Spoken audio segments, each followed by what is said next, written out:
I have been joined by Amma Frimpong, who's government communications team member. Good morning, Amma. We missed you last week. Let me clear that. Oh, it's fine. Don't worry.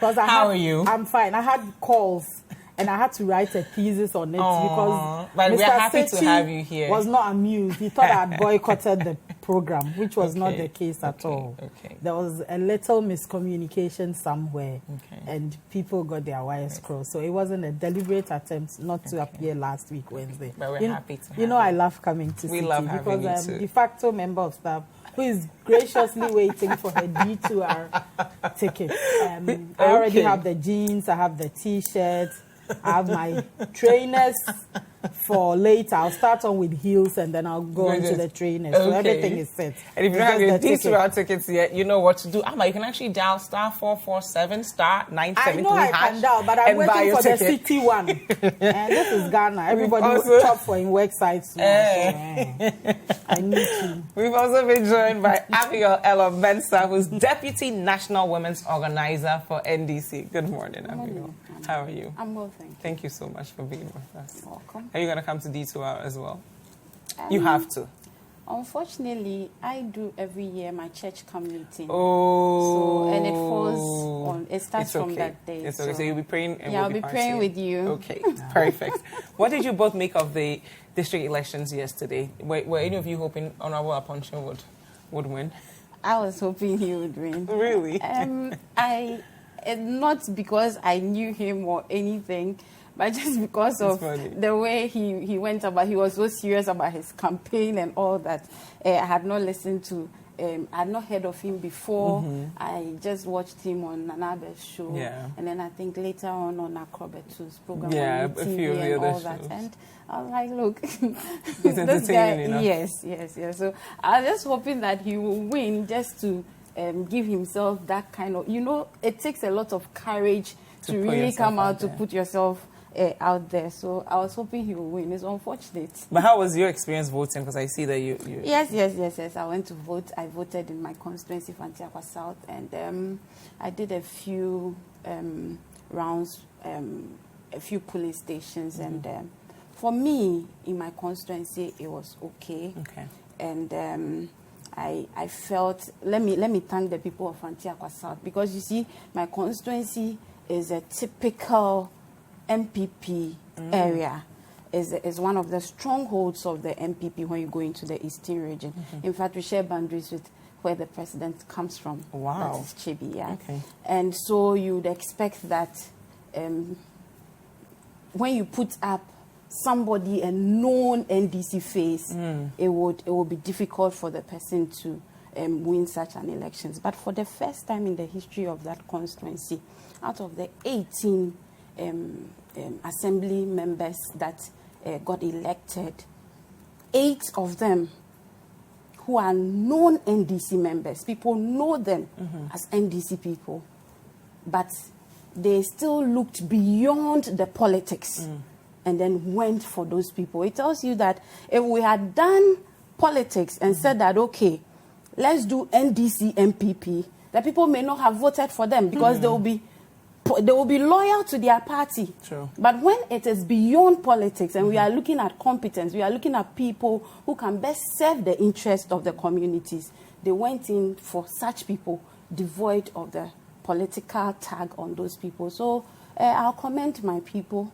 and then I'll pray that those who have been given the opportunity would also serve the communities they are representing very well. Okay. Amma, your general overview of the elections yesterday. Good morning again to Ghana. Before I'd like to start, I'd like to wish my CEO, that after the show. Lawyer Egbert Fable, CEO of Petroleum Commission, I'll forget. So, it's okay. Happy birthday to Egbert, wherever he is. Okay. God bless him. Unfortunately, I couldn't go and vote. I had some work to do. You might have to do it tomorrow, so it's fine. To do, so I couldn't go and vote. My area, my constituency in Shiaiso is known, Ashanti region, Kumasi Metro. It's a known, predominantly MPP area. In my local, for example, in South Central, I was monitoring. What happened there is that they've always had this thing where, in as much as it's known to be an MPP stronghold, assembly members there, I mean, the one that I know who didn't stand the last time, I can't pinpoint which, where he belongs. Yeah, where he belongs to. He's always had it for the people there. And my area is very traditional. It's like 4 generations that have lived there. It's an estate, and the great-grandparents died, the grandchildren, the children, and now it's my generation that we live there. So everybody knows somebody's grandmom or somebody's granddad, and, you know. So the person that won, he's not a traditional South person. His family bought one of the houses from a family that decided to go. So he's a new face from the... That should be interesting. You know, so it's a whole new paradigm shift for us. I mean, I'm talking about my area that everybody is saying, oh, Asafoje is free, you know, that kind of thing. So it's more exciting because then the old guards or the people that are there, the ones that you know, the person that I thought would probably win because he has a history of being there, Kofi Akua, I heard him, unfortunately he lost. I was quite surprised. When I go, I'll find out exactly what went wrong. Congratulations to everybody that participated, went out to vote, everybody that actually put themselves out there for people to vote for them. We know the history of district assembly elections and, you know, whether it's partisan or it's under G partisan or you know what happens. The turnout is generally low. Low. The turnout is... I, for one, thought that even with the whole information about whether we're going to vote yes or no that came with it, it had brought about a lot of talk. Yeah. So it would generate more interest but it's still... So, you know, Kodeo has some report on logistics challenges that happened with the election. So we'll take a look at that shortly. I'm reading from citinewsroom.com, and it says, Kodeo cites lack of logistics as main challenge in district assembly elections. The Coalition of Domestic Elections Observers, Kodeo, has given a generally favorable initial assessment of the district assembly and unit committee elections held yesterday. In its midday situational statement, it however noted that there were some logistics challenges at about half of the polling stations visited. Kodeo said at the time of the setting up of the polling stations, all materials needed for the elections were available in 50.2% of polling stations. So the materials that they even needed to do the elections were available in just about 50.2% of all polling stations. For example, electoral officers at various polling stations in the Dadeko-Topong constituency in the Greater Accra region complained about the Electoral Commission's inability to provide some logistics for the district-level elections. The polls at the Sokpayiri electoral area in the Wa municipality of the Upper region were cancelled because the officials did not have ballot papers. Observers reported unavailability of the following voting materials in some polling stations at the time of the setup. That's what the statement said. The necessary voting materials include the ballot box, ballot papers, indelible ink, voting screen, validating stamps, ink pad, endorsing ink, and tactile ballot papers. Aside from this, Kodeo assessments of procedures were positive. Its observers reported that poll officials generally adhered to polling stations setup and opening protocols. So at 97.6% of polling stations, ballot boxes were shown to be empty, sealed, and placed in the public view before voting commenced. However, 2.4% of polling stations, this standard practice was not being followed by election officials. So it seems like, you know, even as far as opening is concerned, 88.4% of polling stations were observed to be opened between 7:15 to 8 o'clock, including 48.5% that opened at 7:15. 1 in 10 opened between 8:01 to 10 a.m., while 1% either opened after 10 or had not opened as at the time observers sent their reports.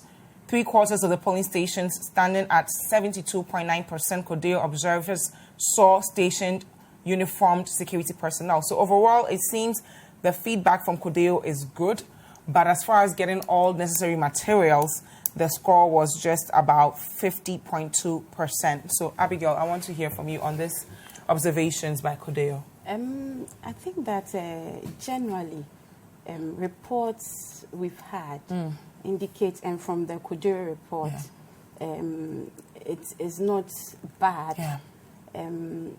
Largely, if you look at the statistics from since we started this district assembly elections, you realize that generally the turnout is low. So that, and like Amma said, you expected that once there was a lot of noise about it and all that, you expected that at least some form of enthusiasm would have gone into the voting. Unfortunately, that didn't happen. But I think in all, it's a good work done.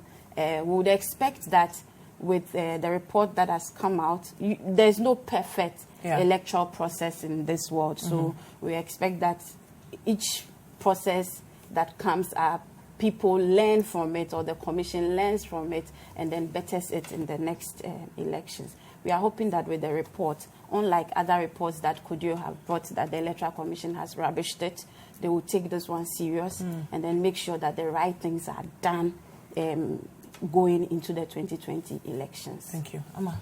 I was more not worried, but I couldn't understand why they would bring all the ballot boxes and all the stuff needed for it. But the people that were going to ensure it didn't have anywhere to sit. Yeah. So basically, where were you expecting them to sit and do the work?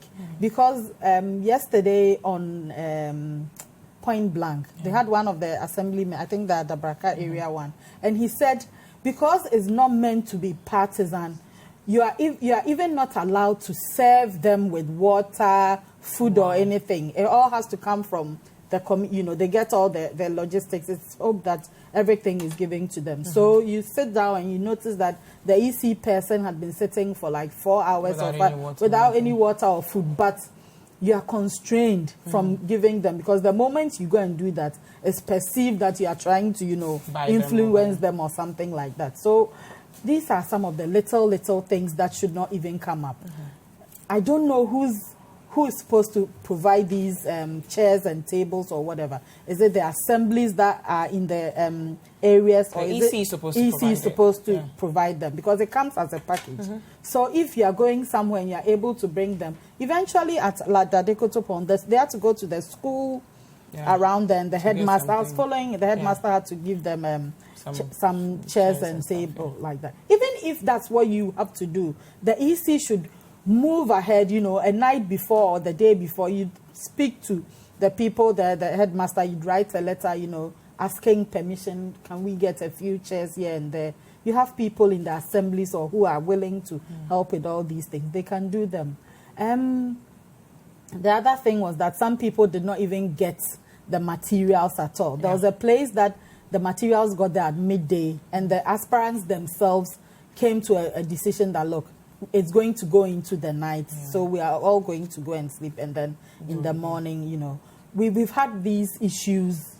It's all, every time we have an election, there are teething issues that come up. Some of them don't get there on time, some don't even go there. There was another one where the whole pictures on there were not the people who were supposed to be voting and all that.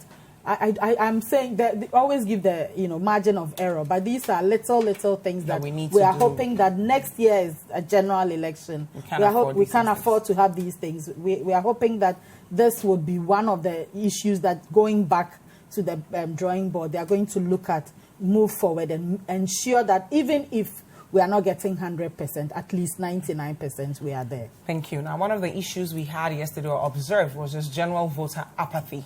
Now, in Ekumfi, Imuna, the residents boycott district assembly elections over bad roads. So they said, we're not going to go out to vote because our roads need to be fixed. I'm reading from citinewsroom.com. Residents of Ekumfi, Imuna in the central region today, well, that was yesterday, Tuesday, boycotted the district assemblies and unit committee elections over what they term as bad roads in the area. The residents said they will not take part in any elections until the bad roads in the area are fixed. Abraham Amma, who is the leader of the group championing the protest, told Eyewitness News that the youth had been denied access to good roads for a long time. According to him, the community had consistently voted NDC since 1992 until 2016, when they decided to vote NPP because they promised to fix their roads. I'm going to quote him. He says, "We boycotted today's elections because we declared a no road, no vote campaign. If our roads are not tarred, we are not going to vote during district level elections or general elections. This is because the politicians, especially these two big political parties, that's the NPP and NDC, are tired. We're tired of their promises and feel, especially the NDC. The community has been an NDC community since 1992 Constitution until 2016, when we decided to vote for NPP because they campaigned that they would tar our roads. But when they came, nothing happened." So, Abigail, I'm coming to you on this one. These are young people. Some of them were probably born around that time, 1992. They've been voting NDC up until 2016. Nothing was done about their roads. 2016, they changed parties to vote for NPP, and still nothing is being done. And they are saying we are not going to go out and vote at all because we are not seeing the output of our efforts. Okay. It's not a good situation. I always want to use my constituency because I also have similar situations in my constituency. Since 1992? Yes. My constituency has been, I told you my constituency is predominantly an MPP area. They vote MPP. From Osino to my village, which is Achimjinase, it's just about 5 minutes drive. But because of the road, you can spend like 45 minutes. Wow. Yes, it's just about 5 minutes if the road is good. But you spend about 45 minutes because if you don't take care, you would spoil your car. So I understand what they are going through. I understand their situation. I'll plead that you see sometimes you have a good case, but you end up messing it up with your own action. The Electoral Commission is performing their duties, which the Constitution of the Republic has mandated them to do. The laws of the country does not allow anybody to stop them from performing their duties. They may have a case that they won't vote because they have bad roads. Let the Electoral Commission also use the bad roads. Let them go and put their ballot boxes there. Let nobody go and vote. That sends a better signal to government or whoever has disappointed than saying that you won't even allow them come into the community. I read same thing happened in Western region in the Alwyn area there. I have visited that area before. My car has been stuck on that road before. It was a pickup, and it was stuck. Yes, I'm telling you. That part is very terrible. Western region is very terrible. So when I got there, I was like, look, Abigail, shut up. Your place is okay. Because if they get this kind of road, yeah, if they get this kind of road. But we'll be looking at what this means for 2020. If young people are saying we are not going to vote because we are not seeing any changes as far as policy is concerned, we do have to go for a quick break. This is Breakfast Daily on Citi TV. Don't forget, we want to hear from you, so use the hashtag Breakfast Daily and the WhatsApp line 0550588583 for us to hear what you're thinking. We'll be right back. I'm back. This is Breakfast Daily. Thank you so much for staying with us. I still have with me Amma Frimpong, who's a member of the Government Communications team, and Abigail Elorm Mensah, who's the Deputy National Women's Organizer of NDC. And before the break, we were discussing the district elections and how people didn't go out to vote, and people in the Kumfi, young people actually saying, we are not going to vote because our roads have not been fixed. What does this mean for the 2020 elections if young people are saying, we are looking for certain results, and that's the reason why we voted in 2016. If you've not done it, we won't go out to vote at all. Abigail. Yeah, it's a bad indication for both government and then even as opposition. Because from the look of things, like they said, they've been voting the NDC for some time, and unfortunately we disappointed them, and they decided they've been voting NDC since we became a democratic republic, and they decided to switch to the MPP to see if it will happen, and it still hasn't happened. What I'll tell them is that, or what I'll say in general, is not good for us because it tells us that there's in 2020, if we don't manage things well, voter turnout is going to be very, very low, which will be very bad for our democracy as a country. So we are not in power. We would ask government to find ways to probably solve some of these problems. You understand? Because for roads, like they are talking about 1D, 1F, they are talking about these projects they claim they are doing. If you don't have good roads, there's no way those things can come to the market for people to buy. If you fix the roads, then obviously you are going to make sure that these things get to the people. So government should set priorities right. I've not seen any infrastructure since this government came into power. For the 3 years they've been in power, I've not seen infrastructure in terms of roads. They say next year is the year of roads. Let's see. Let's next year see if it works. Weeks, right? Let's see if it works. The first thing that I would say is that, like Abigail rightly said, it's not good for our democracy. First thing is that voting or participating in a democracy process like that, it enhances, it grows it. The youth play, in fact, they are the backbone. They are the majority of our people now. The important thing for us going forward as a country, not even just a government, as a country is one thing.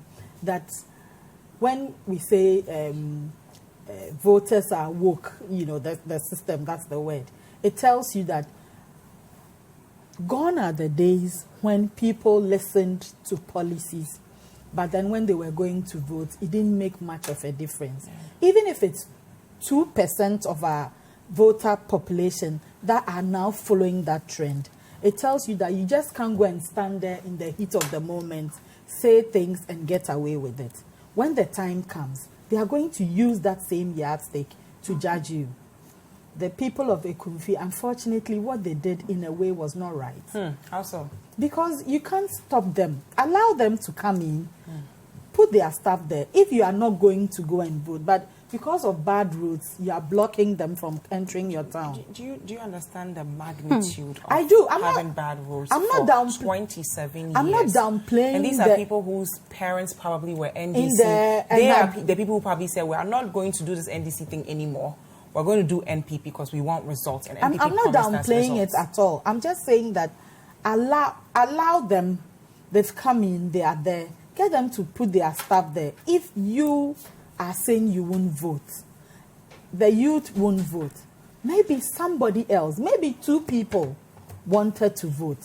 But if you guys stop everyone from doing it. I mean, sometimes when there's a youth agitation, it's frightening. Even if it's just local boys playing football who are upset because something didn't go right or wrong, it went wrong for someone, and you are passing and you hear the noise, you get worried, you get alarmed. You are definitely not going to go via that route for fear of, someone might just throw a stone or somebody, you might get hurt in the process.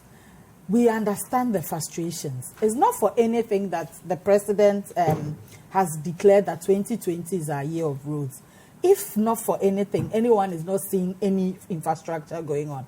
I live on a road where road works is going on that I've been crying about since they started because they haven't given us any access routes at all.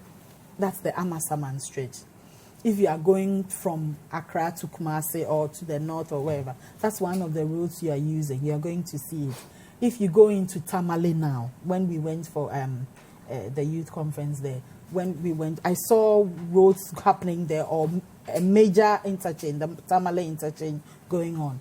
I've seen Kumasi roads, some of them that had these, for lack of a better word, irritating runabouts that have been taken off and the roads are being, these are places that I have been to, that I've seen. Amma, but there are other places out. Exactly.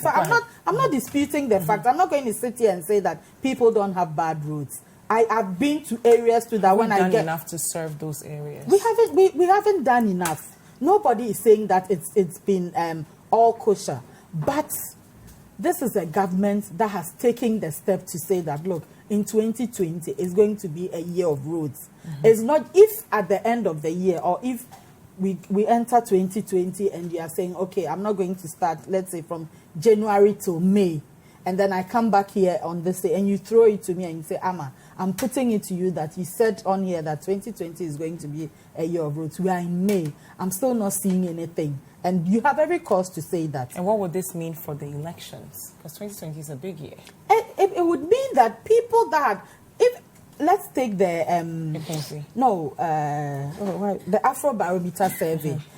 When people were asked what was one of eventually it came back to infrastructure, roads. It was what a lot of people that participated in the survey said. No one can sit down and say, look, roads is not going to play a role in the 2020 elections. It will become a deciding factor for some communities, as we've seen with this district level Ekumfi people here.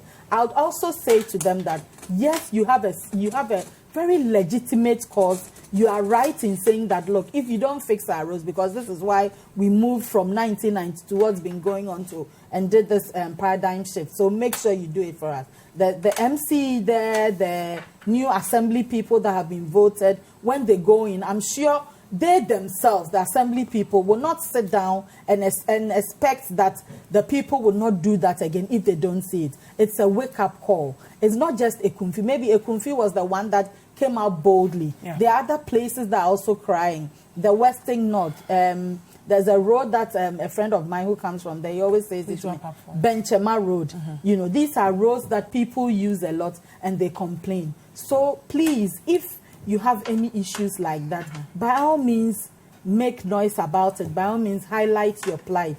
But please don't also use that to stop a legal and legitimate exercise to go on. 2020 is definitely a year of roads. Okay, now we'll take a look at our second story here. It has to do with the Chief Justice nominee, Enim Yeboah. It's a reading from citinewsroom.com. It says, will vet Chief Justice nominee despite minorities boycotts. That's coming from Joe Osei Owusu. So the chairman of Parliament's Appointments Committee, Joe Osei Owusu, has indicated that the committee will proceed to vet Chief Justice nominee Kwesi Enim Yeboah once the committee forms the quorum.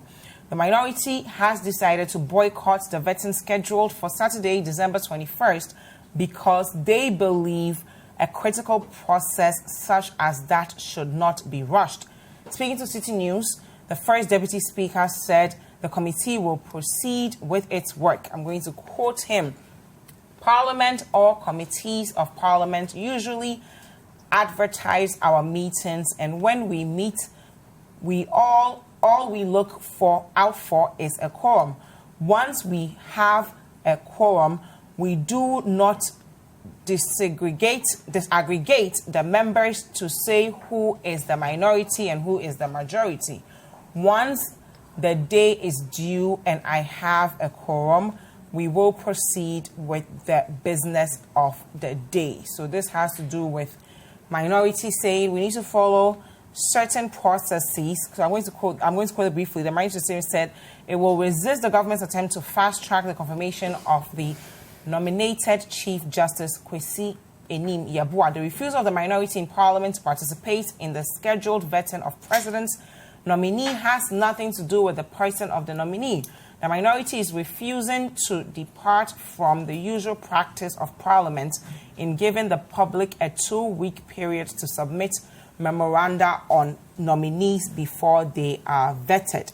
So, Abigail, coming to you on this story of the Chief Justice nominee, Kwesi Enim Yeboah, and minorities saying, you know, the 21st is too short, but then the Parliament Committee is also saying we have to go ahead and do what we need to do.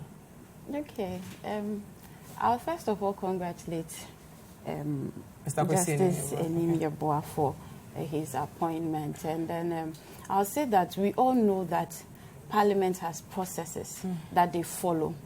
And so even on this issue, the Speaker indicated, per the letter Parliament minority brought, the Speaker indicated that he wouldn't even mind if Parliament was sitting on 25th of December to make sure that the right processes are applied or used in making sure that he goes through his vetting and probably gets sworn in. But from the letter, you realize that the deputy speaker was bent on making sure that before 21st of December, from the first meeting he had with the minority, where the minority suggested to him that they should have it on 8th or 9th of January, he said that they should make sure that everything is done before 21st December. Why the rush? Because usually such processes, they give the public the notice if somebody has any issues that can stop the process, or maybe any allegations, anything. And then Parliament looks at it, and then if it is something they can brush aside and still say that the person should go through, then they allow it. What is Honorable Joe Osei-Owusu hiding? What is it that is so critical? Why the rush? We want to know why he wants the process rushed in favor of the of justice.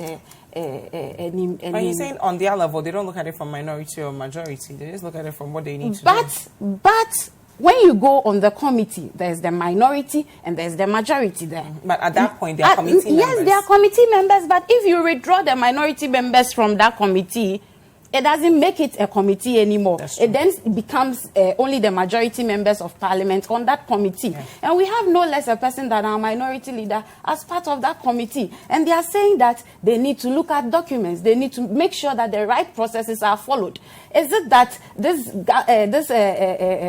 what's the name? This minority in Parliament doesn't want the right processes to be followed? If you've observed this Parliament so far, you realize that anytime there's an issue with regards to government, and they just want to rush it, because even when the president brought the nomination on 12th, from the report they gave out, from the report the minority brought out, it means that even the first meeting of the committee was a teamed emergency meeting. You mean the majority? Yeah, no, I'm saying that the appointment committee, their first meeting after the president brought his nomination was an emergency meeting.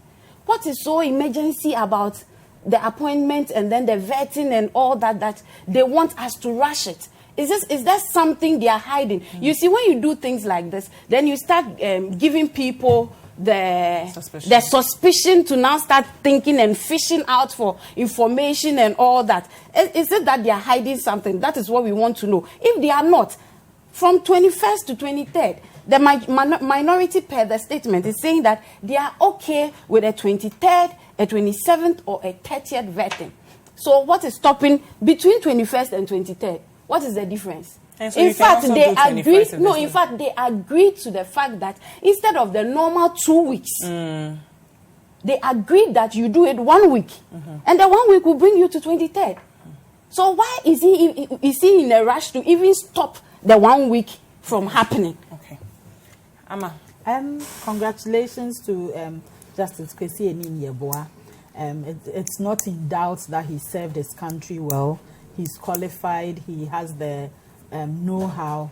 And I believe that if giving the nod, he'll make a fine CJ. What is the rush? That's the question.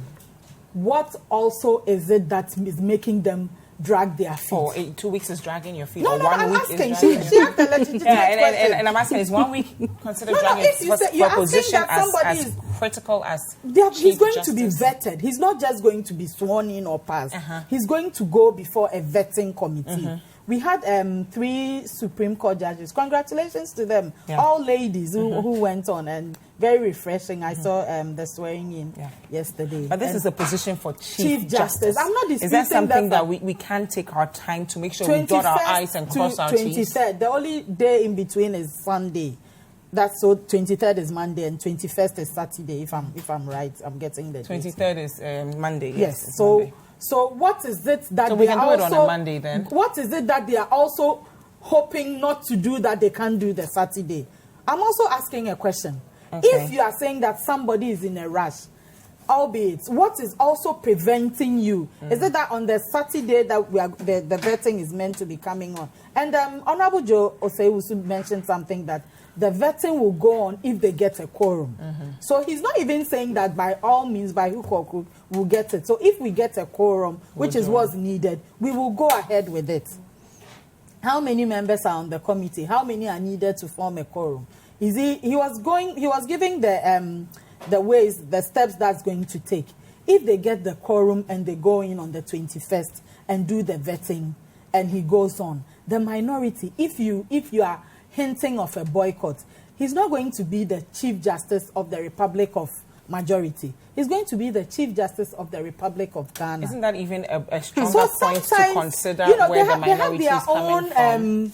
I don't know, ways of working in Parliament that I am sitting at the back. I don't know. I know they have meetings, they have decision committees, and you know, leaders of both sides meet to make a decision here and decide here A or B or C. So what's so wrong with saying for once you'll listen to the minority? There's nothing wrong. I'm also giving a part where the minority, we've had issues where it's becoming one too many, where when there are issues of national interest, they always have to find a way of bringing in all manner of issues. And this is the Chief Justice. Dziffa.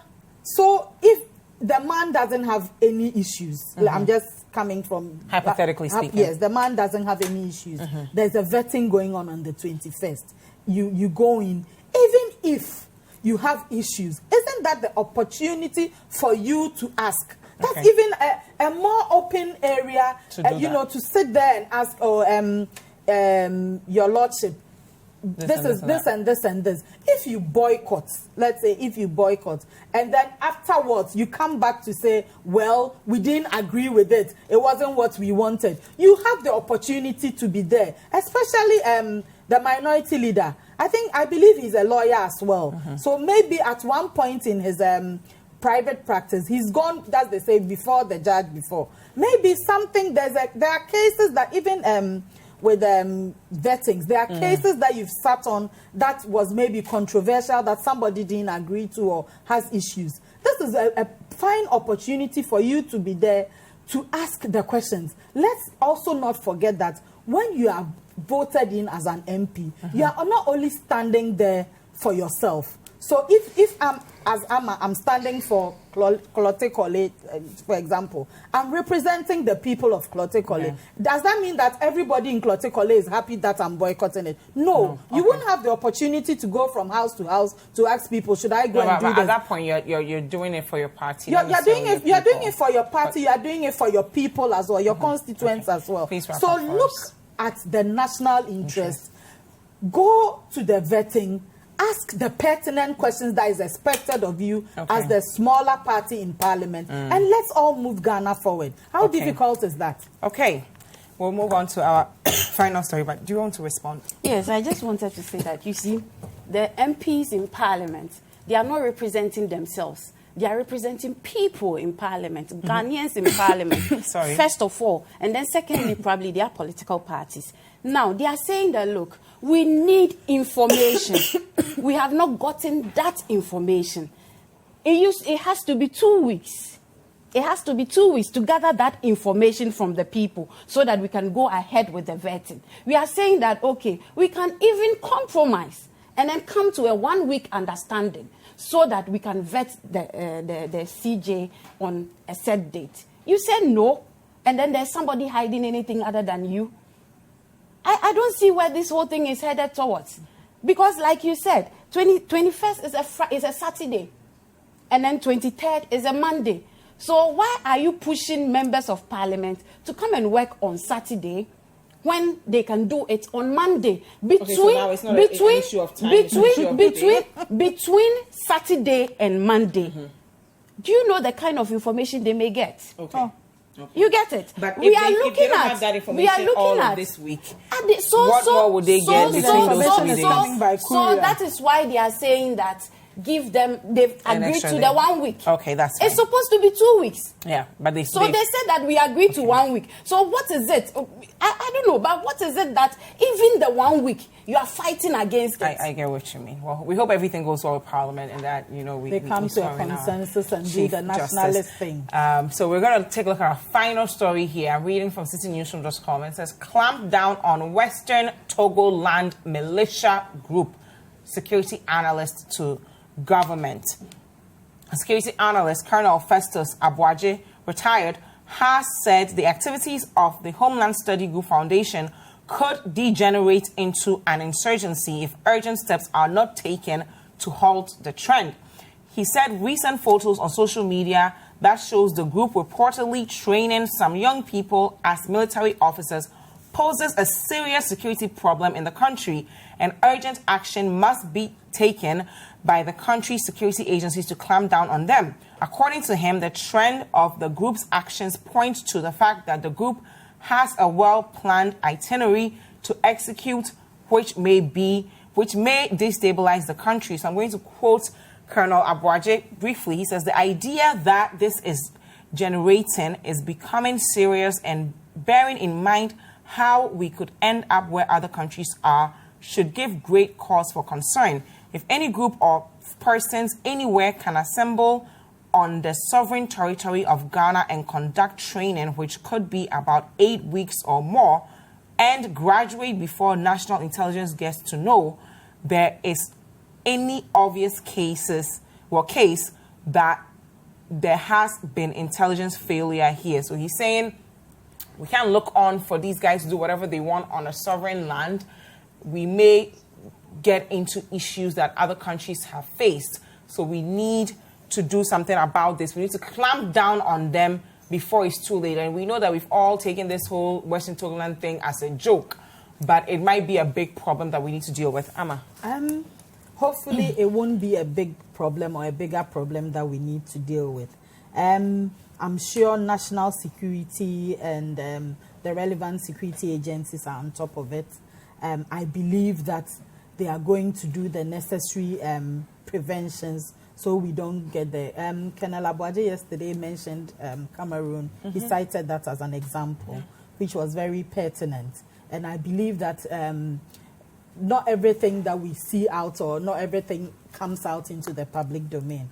What was worrying or what was quite a little bit strange was the fact that they were bold enough to even post the pictures on social media. Yeah. That was one step that I looked at, and I had a little worry that. So basically, nobody has been able to tap into their phones or anything, because for them to even come out on social media to tell us that this is what they are doing needs to be looked at. And I believe perfectly well that moving on, what's supposed to be done by the security agencies will be done, and we are all going to comply. And also the other thing that I'll plead with everyone going forward is, especially the people in that area, because they have a location. There's a geographical location. So the people that live there, they are the day-to-day people who move from one end to the other.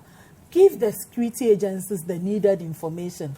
If they come to you and ask, do you know what's happening here? Please don't clamp up. Yeah. Even if you are afraid of being seen, there are anonymous ways of showing, how people can get there. I know of somebody who once said to me that in an area, when they needed to catch someone, when the police woke up in the morning, when the police station, somebody had dropped an envelope there, and, it had a very...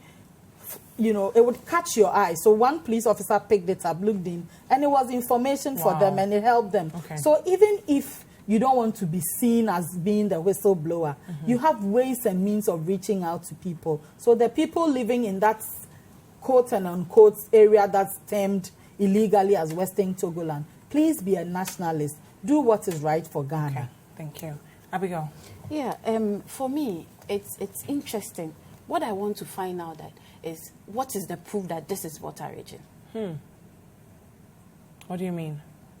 I want to know the proof that this is happening in our country, in our sovereign land. And then if I'm answered, that it is Volta region or it is in this country, then I drop it at the doorsteps of the national security. Because you can't be in a country where another person is training people and claiming that they are not Western part of your Togoland, country, and then they are from Western Togoland, and they are using your land to train people. So that is, from what the security expert has said, that is a failure on the part of the national security. And I think that they should be up and doing.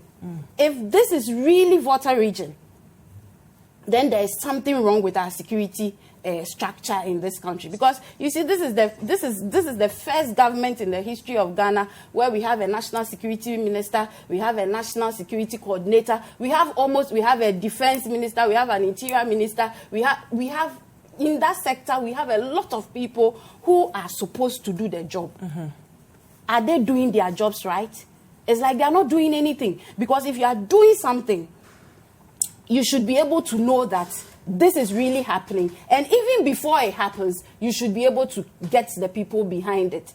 I remember they arrested some old man that he's the president of Western Togoland yes. and all that. And a very powerful man. And his first lady and all that, you really know. Powerful. Yes, well, you know. That old man. And they've come been out. able to convince certain people He's at that to stage believe where in when him. you make a decision and you scream and there's a gun, he's going to fall down. People are going to say, last leg. Okay, But it's very fine. mischievous. Let me allow you wrap up. If it is Volta region, I think that if there's no mischief in all Around that it. is happening, We need to and nip it in government is clear in its head that the security of the there be people mischief in are very important to him, then I think they should do the right thing. Okay. There can be mischief. Thank you. We have unfortunately Let's run wish out of our time. viewers Thank you a very Merry much. Christmas. Hey. Merry Christmas. Okay, go ahead. Because next week is Christmas Thank Day, you, so we are not Abigail coming. Abigail is going Mensah, to church. Deputy National Women's Organizer, NDC, and of course, Amma Frimpong, who's It's part been a of the wonderful government year. communications team. So I wish all Citi TV viewers a Merry Christmas. The team behind the scenes, the gentlemen who mic us, the ladies who do the makeup for us. Merry Christmas to all of you. Merry Christmas to Dziffa and David, who's pretending he's not heard me talking Merry about the Christmas tickets. to you. We hope you've enjoyed the show.